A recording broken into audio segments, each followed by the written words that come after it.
Actually, it was supposed to be a US inflation live, but I'm a bit late. Sorry, I had some technicals. That's why I got a bit delayed. But I'm here now, so I need to fix a bit. My camera apparently is showing the ceiling instead of me. So okay, US inflation is out, and that's why we're doing this live analysis. It popped to 1.3% in June. It was expected to pop anyway at 1.1%. So it was supposed to it was expected. I mean, it was expected to be strong, but it was much stronger than what the markets were anticipated and what the economies were forecasting. So a really strong, hot inflation, as we keep saying, and that's why I put the dollar index over here for the 30 minutes chart in order for you to see how massive this this 30 minutes candle is. Actually, if I go even lower than that of the 15 minutes one, you can see that explosion during the US inflation feature. So here we are, a much stronger than expected reading. And what that reflects, I mean, what does it show? Why it's so important? Why we are seeing such a volatility all over the place? Actually, it's not only dollar. We have seen dollar up. We have seen stocks under pressure, yields on a rise.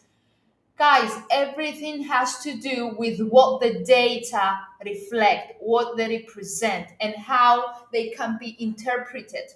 So, as we said this morning in Instagram, and if you are following us, if you are following our articles, you might saw that we mentioned that a strong reading today literally implies to an even more further and even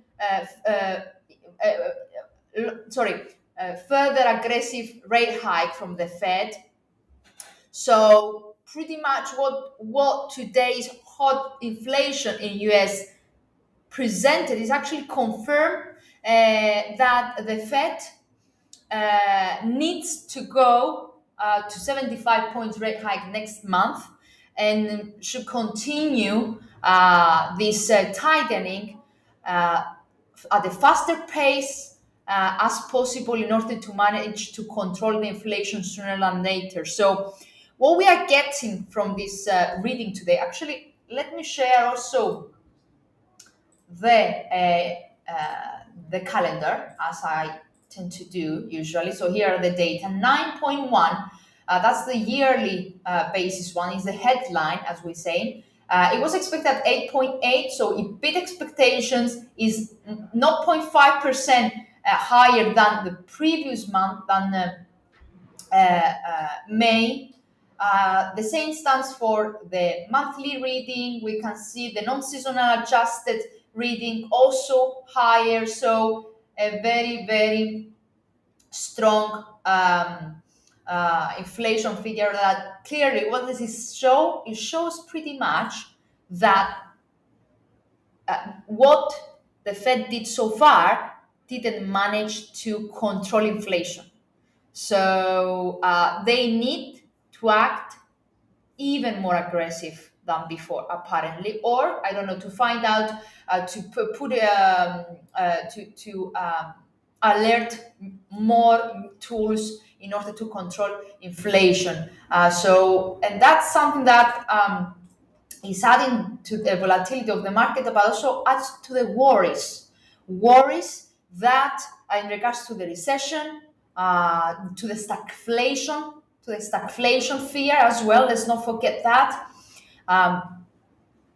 And that's why the data today could support further this safe haven bits that we have seen so far. And I'm not referring so far this week, I'm referring so far in nearly the whole June and the whole July and the whole May and etc. So this alerts that alerts to more safe haven bits due to this uncertainty, due to this recession fear, stagflation risks, tightening, aggressive tightening, and so on and so forth. So, as we have seen, dollar spiked 108.37. So here we are on 108.37. Tried to quickly turn down, it didn't manage. So bulls are in control. This is a 15 minutes chart. Okay, I left 15 minutes chart on purpose just to show you all this volatility, all this momentum that we have. So all this volume that we have. Actually, it would be very interesting if I add the volume chart on as well. So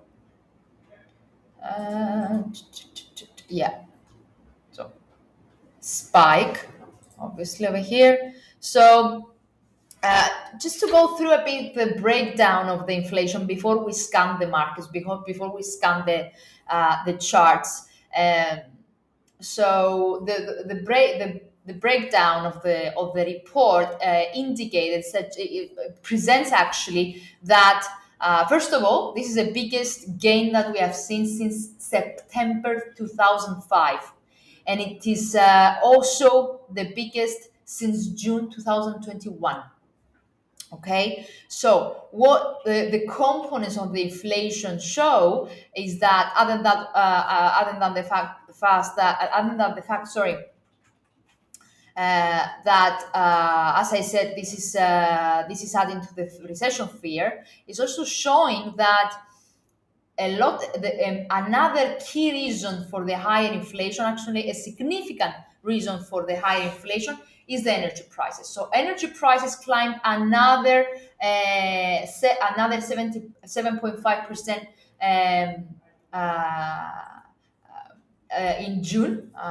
But previously it was half, so they double. Energy prices climb nearly double of what we have seen in June, in May. Sorry, in May. So energy prices is the key one of the key reasons for the higher inflation.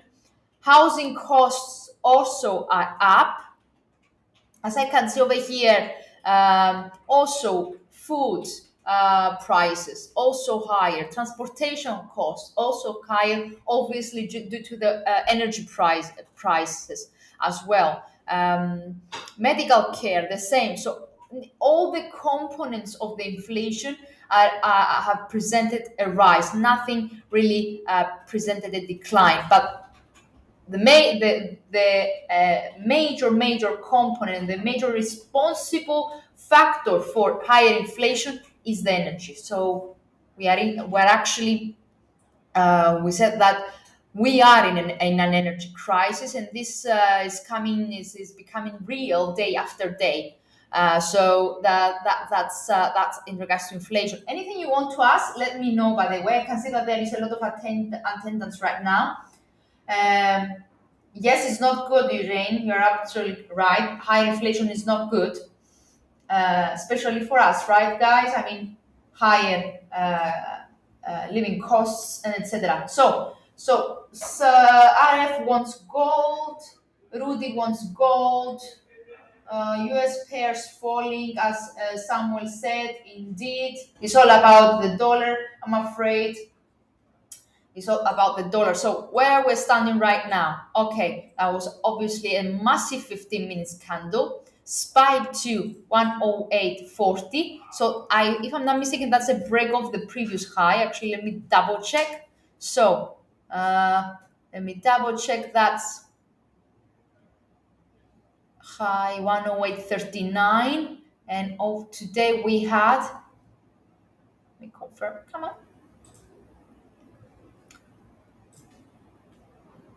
108.40. Okay, so it broken the previous high, actually yesterday's highs. It has been broken just for a peep. It has been broken, but it quickly turned down. So let me stay on the 15 minutes chart. A quick reversal, but as you can see, I'm not sure how. Yes, you can see that obviously. So a quick return down in the next 15 minute session, with a long down leg, but as you can see, the sellers didn't manage to take the control as they turn, as they, as the that candle, that 15 minutes candle closed higher, closed above 108, or 108, sorry. So there is some selling pressure over here, but it looks a bit limited, at least as long as we don't see the return below the 107.90 territory. So I'm gonna leave the 15 minutes chart, okay, and I will get a bit higher to the 30 minutes chart. We have another 20 minutes to go until that candle closes, but as long as that candle remains above the mid area of this rally, then that will be a bullish sign for dollar index. So as long as the 108, and more precisely the 107.90 territory has been sustained as a floor, then that will be a bullish sign for dollar index, because we also have this bullish cross of the fast moving averages that they have bullishly crossed and they point higher. The MACD is the only one that is in contrast with what we're having right now. It might be a bit delayed. However, we have seen that it's turning close to neutral. RSI bullishly crossed and points higher. Sorry, that's stochastic. Bullishly crossed and points higher. RSI flattened a bit, but remains above 50. So yeah, let's wait and see. Let's wait and see how this 30 minutes candle will close. So that will be very, very interesting. I will get back to the dollar soonish anyway. Let's scan a bit the markets. Let's go to gold, because I know that is your favorite one. So, so we are having this a 30 minutes chart, deep down, opened the floor to 1700 territory, so extended the losses, so posted the low at 1707. If I put, I will put on purpose the daily chart on, guys, because actually the weekly, just to show you, okay, something. I want to show you, I think it's quite straightforward that the decline was so sharp and steep. Can you see that, guys? I'm referring at least to the guys that they requested for gold. Gold down. Gold will probably down more. Who else is asking about gold? Yes. So let's take the technicals first of all. This is the weekly chart. I know that you don't really, you might not, you are not, maybe you are not like a long-term funds or something, but from the weekly chart, we can see how sharp and very steep the decline of gold is. And especially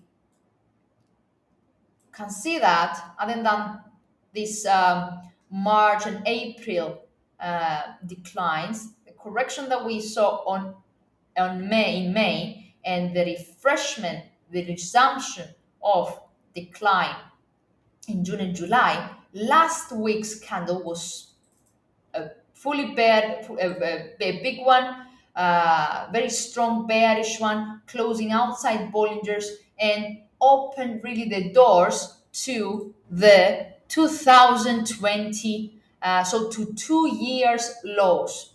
So it seems that gold looks to be in a free fall with the next with the key support level for the medium term, so daily and weekly, to be over here down to the 2 years lows, the 1700s and the 1670 territory, 1670 territory. So you see that's the 2 year support level.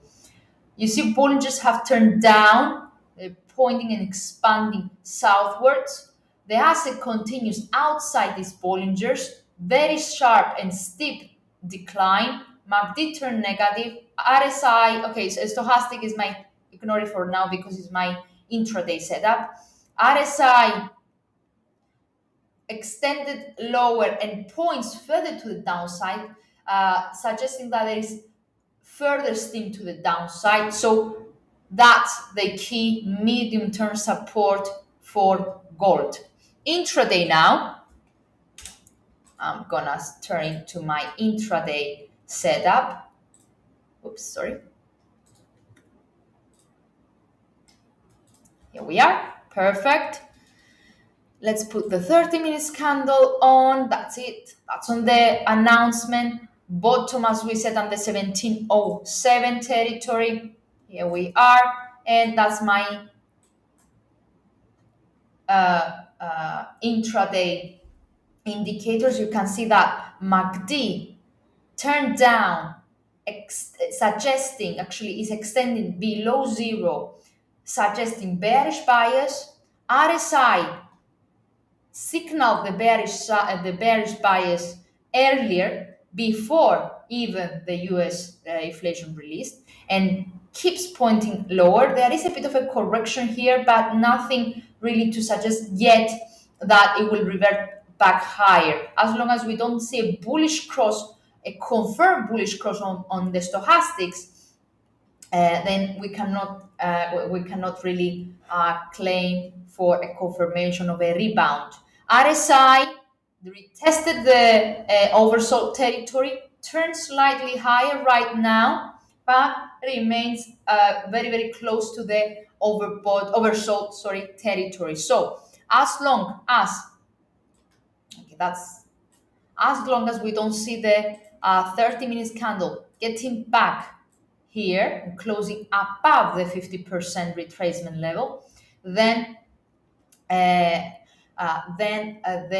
gold is expected to remain to a negative outlook intraday, in a negative bias intraday. So it is retesting right now my 50% Fibonacci level. As you can see, it's been retested right now, but we have another 15 minutes until this candle closes. Okay, so be careful. Wait for confirmation. Wait for the candles to close. That will be the key in order to identify whether sellers took the control or buyers took the control. Obviously, it depends on which time frame you're trading, guys. Okay, so I'm just analyzing those particular time frames. If you want me to analyze a particular time frame, let me know. Okay, so another 17 minutes, sorry, to go until this candle close. If it closes below the 50%, that means that sellers are still in control. So further the negative bias will be. Let's wait and see. So regardless of that, however, as I already mentioned, the overall outlook remains negative. Okay. Anyway, this is the daily chart. You can see that MACDs keep expanding lower. There's a strong decline. So the overall outlook for gold remains to the downside, with key support at 1680 territory. So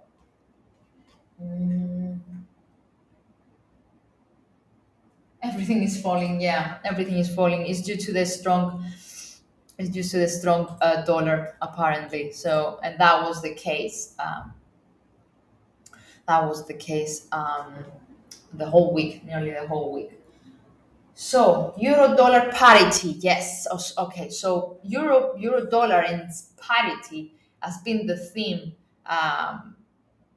Has been the theme of the week so far, and it's something that it looks. Um, so let's okay. So yeah, as my friend Thabo said over here, yes, indeed, euro dollar touch parity. It tried. So by parity, we are referring when euro equals with dollar. That's the parity. Actually, broken parity yesterday. It retested it again today. Can you see that it bottom again below $1 level? And what we have over here? What we have over here? Let me just put some Trend lines on. Okay. Oops. Bear with me, guys. Just a second. Let's see what's going on over here. I'm connecting my fractals.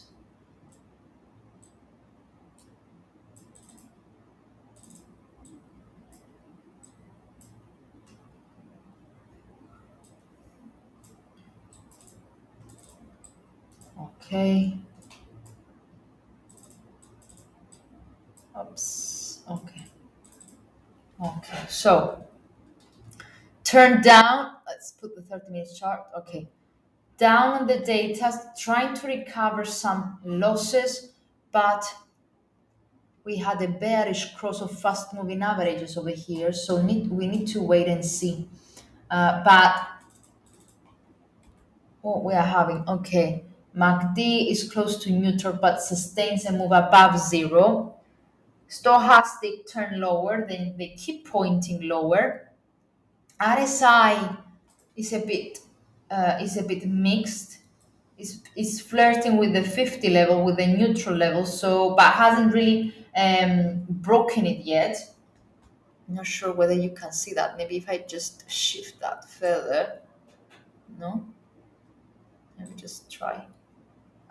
You can see that. So RSI remains below 50. It's retesting it right now, but remains below 50. So we have a bit of a mixed situation over here in Europe, but more bearish signals than bullish signals. So another 30 minutes, if you're patient enough to see how this candle will close, and if it closes, just to be precise, I like Fibonacci's, guys. I don't know about you, but I mean they give you key support and resistance levels. So as long as this candle doesn't close below above 10047 territory, then that implies that sellers remain in control of the euro dollar.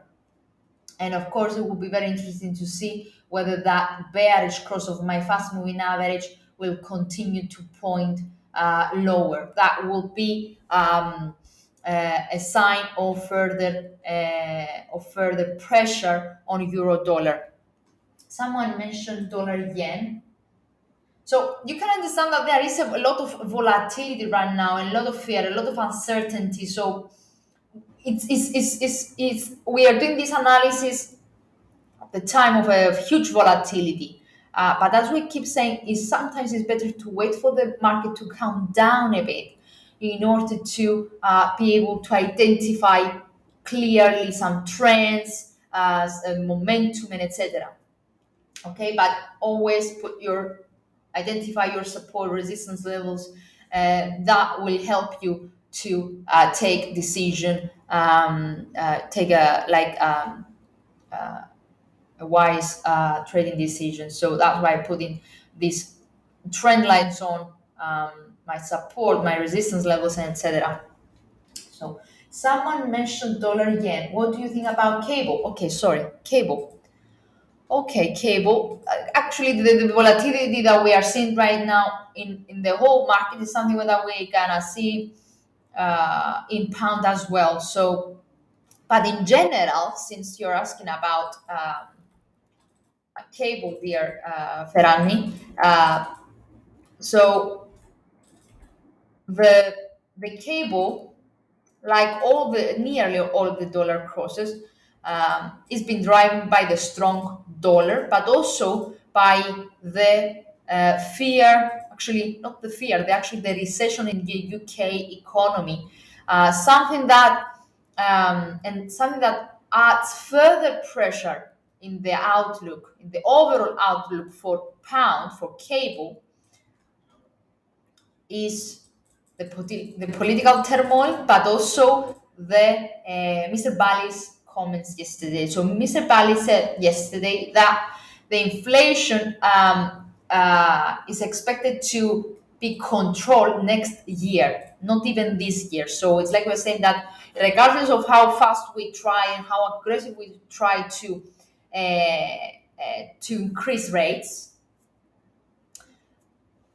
he believes that inflation will not be controlled this year, but instead will be is expected he's expecting to be controlled next year. So that has added further pressure on pound, but also something that also adds pressure on pound is the politics. Until we actually see who will be the leader of the Tories after Johnson resigned from his position as a prime minister of UK. So this is the daily chart on cable. Okay, if you sorry, you just you can see that it's in a downtrend since the beginning of June. If I put the daily charts on, sorry, the daily setup on, here we are. Like the latest down channel. So remains below the mid level of the channel with with daily Bollingers. Can you see that daily Bollingers are keep pointing further to the downside? Is below all the moving averages. MACD is extending further to the downside. So if I connect with the trend line, the bottoms of MACD, you can see that it's declining. So that's a bearish, an increasing, an increase of the bearish bias. The same stands for stochastic, the same stands for RSI. So if I zoom, let me just show you. So if I connect the peaks of the RSI, you will see the same. You will see a downwards trajectory, down, down. So that's the case with that's the technical picture of cable.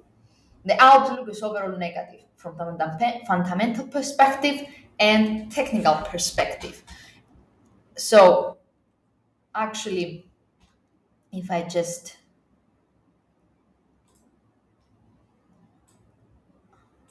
attach my Fibonacci extensions over here, 61.8 was already broken. So the very next support level, which is the 100 Fibonacci expansion, is at 11670. That's the medium term, okay? 11670 is the next support level for cable in the medium time frame, in the medium term. Okay, so that daily and weekly basis. Now let's go intraday. Another 7 minutes actually until this 30 minutes candle closes. There is a lot of indecision. Let's get back in 7 minutes. Let's shift to oil because I saw someone. Dollar has not been affected that much. I did not give It didn't give um, unexpected spike. Actually, I tend to disagree with you, Samuel. I don't know what time frame you're seeing, but if you zoom into the 30 minutes or even 15 minutes chart, you can see how big the spike was initially to the upside and then eventually a strong bearish candle to the downside. And that, if I measure this move, it's 65 pips move. I mean, it's big one. It's a big one. It's definitely a big one. But you need to wait for the market to come down a bit in order to take any decisions. Okay? Is it a currency pairs you trade or indices? I cannot let you know what I'm trading or if I'm trading my DI Wilson, but in HFM we offer currency pairs, we offer indices, stocks, commodities, physical stocks for investment as well if you don't want to trade. So yeah, it's up to your discretion, guys. Whatever it makes sense to you, whatever you prefer, whatever it satisfies your personality, your daily routine, your psychology as well. Okay, so dollar yen.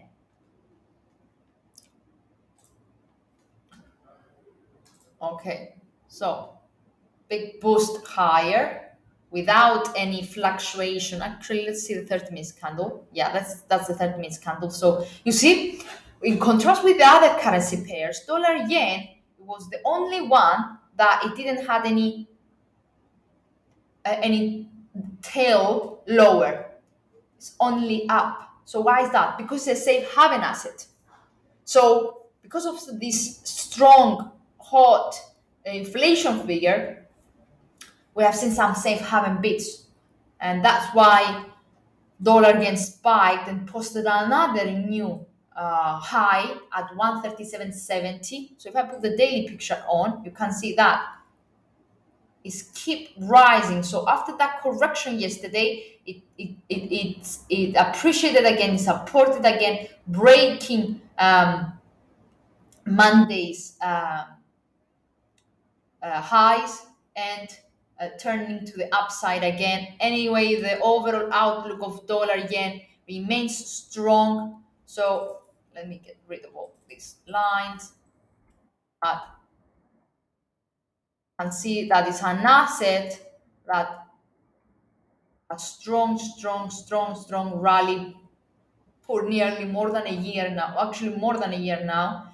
And there was some consolidation going on in June, but that range over here, this consolidation over here, is broken in July, has broken this week more precisely, and the asset extends higher. So overall, dollar yen remains to the upside from technical perspective, fundamental perspective, and etc. Intraday now, you see, it was sideways before the data, jump into the data, didn't return much of a gains back.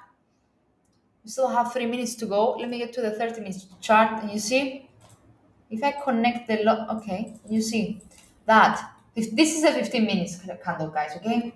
So what we are having over here, we have a bit of a tiny flag. Sorry.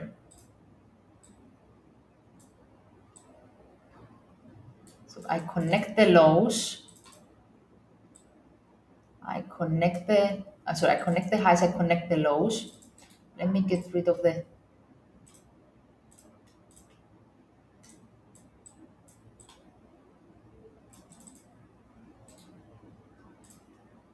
okay, I think it will be clearer to you right now. Okay, something like a flag is going on over here, which if that's the case, if this is confirmed, then this pullback that we see the last 15 to 30 minutes, it looks like a correction, bit of a correction before another attempt to the upside. But we need to wait a bit and see. We need to be a bit patient to see how the 30 minutes candle close and how this candle will close. For the time being, you see, it supports really well. It's been supported really well above the mid area of this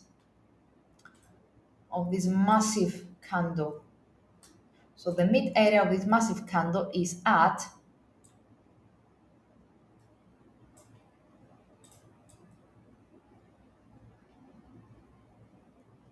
and here we are, 137.37. So very interesting, a tiny flag in the 15 minutes candle, bullish momentum from MACD. RSI is turning slightly lower, but the slope is not steep, so that suggests that it's not turning down yet. So a bit unclear over here. It remains close to the bullish bias. RSI the same. RSI is at 67 and points again to the upside. So let's wait and see. But yeah, the higher lows over here. Oh, that closed. Okay, so the candle finished. So that means that we have a complete 30 minutes candle, guys. So you see, it closed dodgily, but with what that means. It means that the fact that it closed. Can you see? Ignore a bit that candle, the new candle, and focus on the latest one, on the latest 30 minutes candle. What that reflects? That reflects that it closed, back higher and close to the open price. That means that bulls are in control of the dollar yen. And that should be the case elsewhere as well. So, yep, it is. You see, that's our resistance level in euro dollar. It wasn't, it had been retested, but the sellers didn't manage to, the bulls didn't manage to take the control of euro dollar and they came back down. So what that means, that dollar remains the strongest currency of the day once again. So continuous safe haven bids apparently. Do you get what I mean by the continuation of safe haven bids? Dollar is a safe haven. Dollar yen is a safe haven as well. Dollar such, I mean dollar as a currency is a safe haven. So, someone is spamming me. So yeah, so dollar remains it's being driven by safe haven bids. And anyway, even if it's not about safe havens only, but the fact that it suggests further tightening from the Fed, that implies to stronger dollar in the future as well, and that apparently it renames the theme of the week and the day as well. So strong dollar, safe haven bids, something that supports the bullish bias intraday and in the medium term for dollar yen as well. Dollar Swiss also should be. Where is it? Yep, we are. Yeah, another safe haven. Let's not forget that this is another safe haven, and indeed, dollar Swiss to the upside as well. Dollar yen down because of the strong dollar, cable down because of the strong dollar. So if I put the 30-minute chart again, you see it didn't manage to rebound, it went down. So sellers are in control. Yeah, I think I don't need to cover any other currency pairs because this is the case everywhere. So now, someone asked about Nasdaq and US oil, and I think I'm gonna complete the session with these two assets. If you don't have any further questions, of course. So Nasdaq, guys. Uh,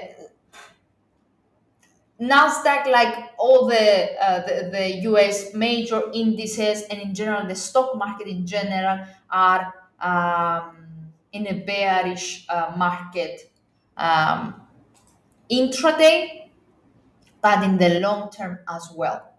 So that's the daily Nasdaq. But let's focus intraday. So down, okay, down, extending to 11,500. Am I right? Actually broken the 11,500 level. It's however it's oversold. Okay, so it's for two sessions in a row outside the Bollingers, so it's oversold.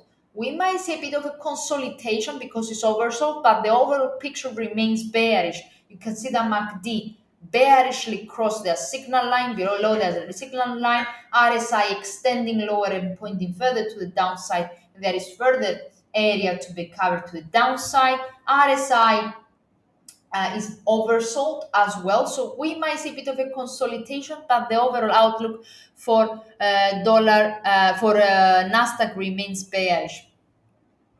Um, yes. So guys, have in mind that stocks have a negative correlation with central with the tightening of policy. The more aggressive the Fed gets, the more the pressure on the stocks. Okay, sorry. The more the pressure on the stocks, and you have to understand the economics behind it. I mean, if the central bank is increasing rates, that implies to a more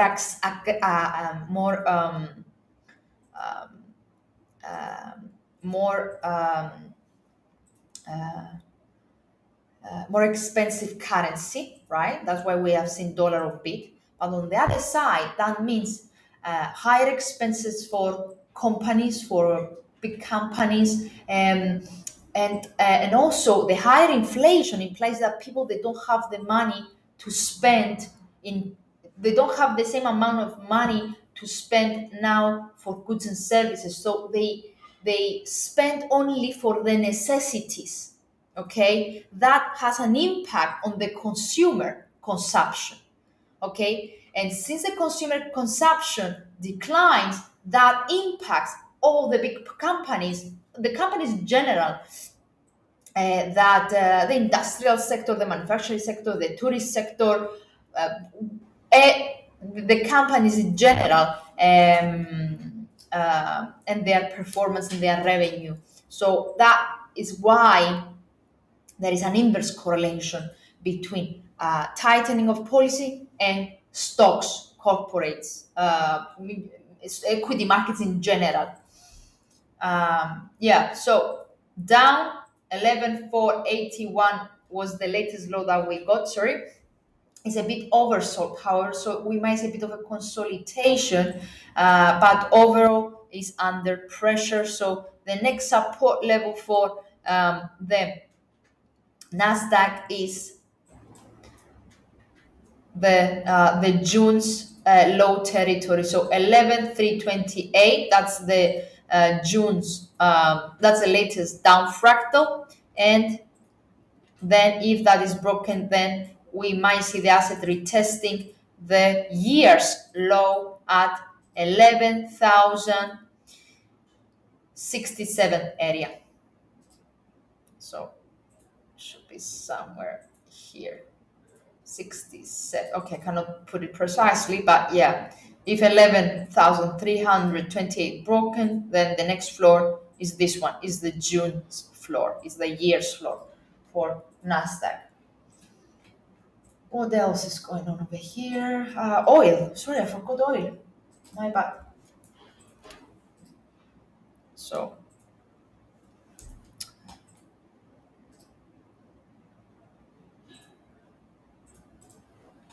and let me check the calendar because soonish we're gonna have Bank of Canada out, so that will add another volatility, another spike in volatility for the market. So we have U.S. oil. Actually, U.S. oil had suffered a lot of a significant dive this week.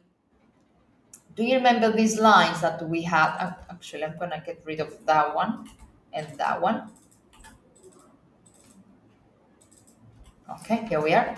So we had these lines on because that it was a key resistance area, and that was the latest support that we got. Now it has turned into resistance again. So as you can see, that's the daily chart, by the way, guys.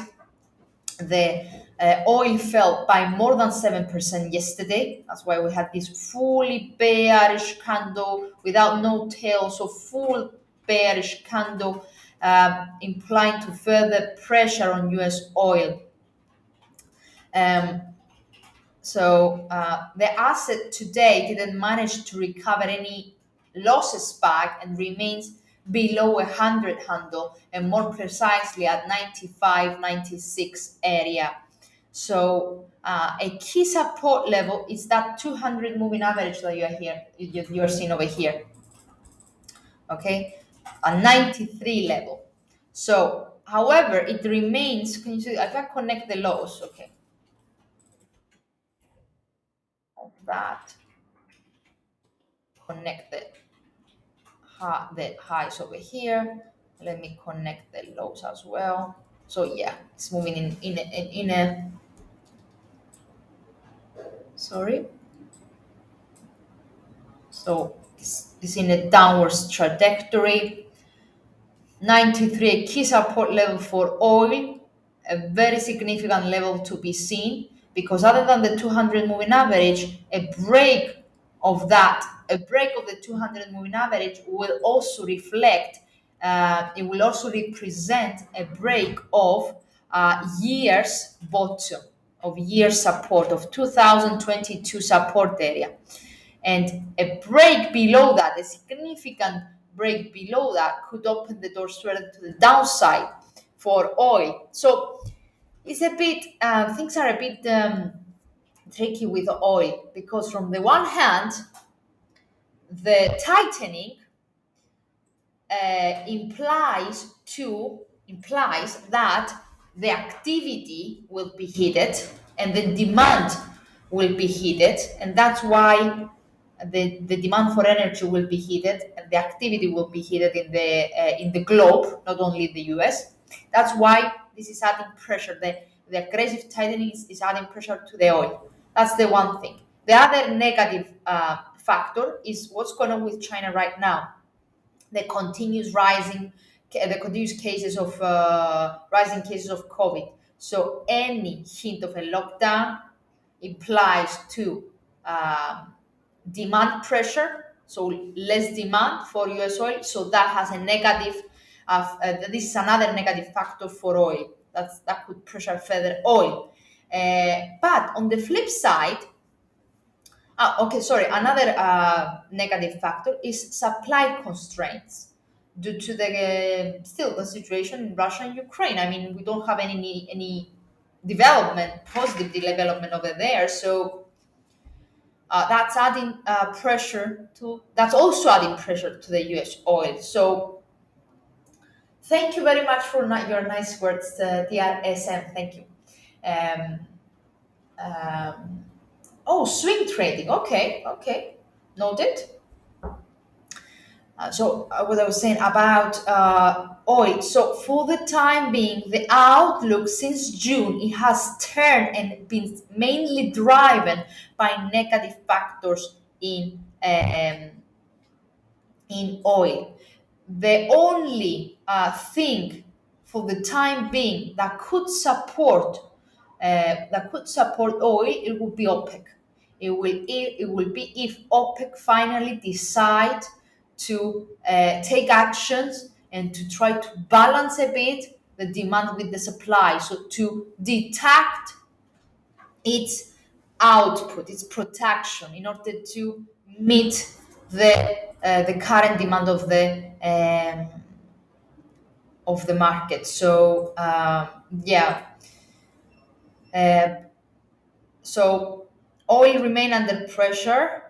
You see MACD extending lower. You can see that. RSI the same, below 50, posting lower highs. So let's get to the intraday setup right now. Let me turn to my. Okay, oops, I have put a lot of lines on. Sorry for that. I'll keep that one because it's the latest double up fractal. So what we have over here is a consolidation for the time being. Flat and fast moving averages, flat and MACD, RSI, stochastic appreciated a bit, but you see that it's turning flat again. Same stands for RSI, so a very neutral intraday picture right now, sideways movement, a lot of sideways movement. So actually the barriers, the Bollinger Bands could provide us support and resistance levels. So, yeah, only a clear, decisive break of these my dotted lines, which reflect the represent the immediate resistance level intraday and the immediate support level intraday, a break and a closure of our 30 minutes candle either outside above 97.24 or below the 95.50 could actually give a clear direction intraday in the very short time frame for US oil. For the time being, is moving sideways, bouncing between 97 and 95 area. A break outside the 95 could retest again 94 and more precisely yesterday's lows at 93.57. Okay, so to the upside, a break of 97.25 could bring back into the attention the 99.90 territory. Okay, so Resistance number one, resistance number two, support number one, support number two. Is that clear, guys? That's the so neutral US oil for intraday. Long term, medium term, not long term, remains under pressure with consecutive down, lower lows and lower highs.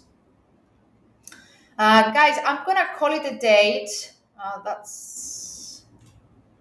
I'm gonna call it a date if there are no further questions. But before we do that, I'm gonna turn to US as USD CAD to Loonie, Canadian dollar, because in actually 15 minutes we have the Bank of Canada interest rate decision, and that's why you're seeing all these doji candles, this uncertainty, this indecision over here. And because we are just 15 minutes away from the Bank of Canada interest rate decision. So let me share the calendar again, and let's finish with that. Bank of Canada was the number one. It was the very first bank that actually increased interest rates, and actually is getting ready today, and it's expected today to increase by 75 points. That is what expected. So we are expecting further hawkish approach for Bank of Canada, and in the press conference later on, more hawkish comments to signal that that they will keep increasing interest rates.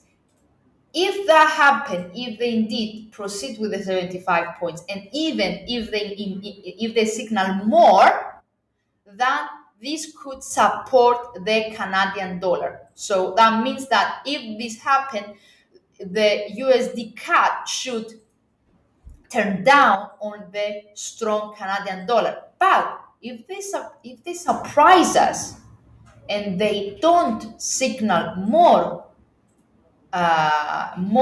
rate hikes in the near future, then that could have the vice versa. Vice versa. So that could pressure Canadian dollar. So let's wait and see. Let's wait and see. For the time being, consolidating, a lot of uncertainty, a lot of indecision, and in the long term also sideways for 1, 2, 3, 4, 5, 6 days in a row. So key resistance area for the day is this double top over here at 130.33, and that's for the day. So you need to keep yourself, you need to monitor how the daily candle closes tonight, whether it will remain within this range or whether it will break and close above it or below it. Because if it closes above it, that will apply to further appreciation dollar CAD. If it closes below it, then it could retest that 50-day moving average and this June's bottom at 128 territory. Okay, so that was for me, guys. We have already covered gold. Gold from fundamental and technical perspective remains under a lot of pressure with a significant support level at 1690, 1680 territory, dear SM. I will I will close the session now, but anyway, the video will be here, so you can drag and drop you can go backwards and check the full analysis of gold. Okay, so thank you very much for attending, guys. Hope you're having a great day ahead. And I'll see you again tomorrow with another Facebook and YouTube live, but this time with Stuart. So join us again tomorrow for further analysis. Okay? Thank you very much. Have a great day ahead. Take care, because volatility is still on. So yeah, take care. Have a great day ahead. Bye-bye.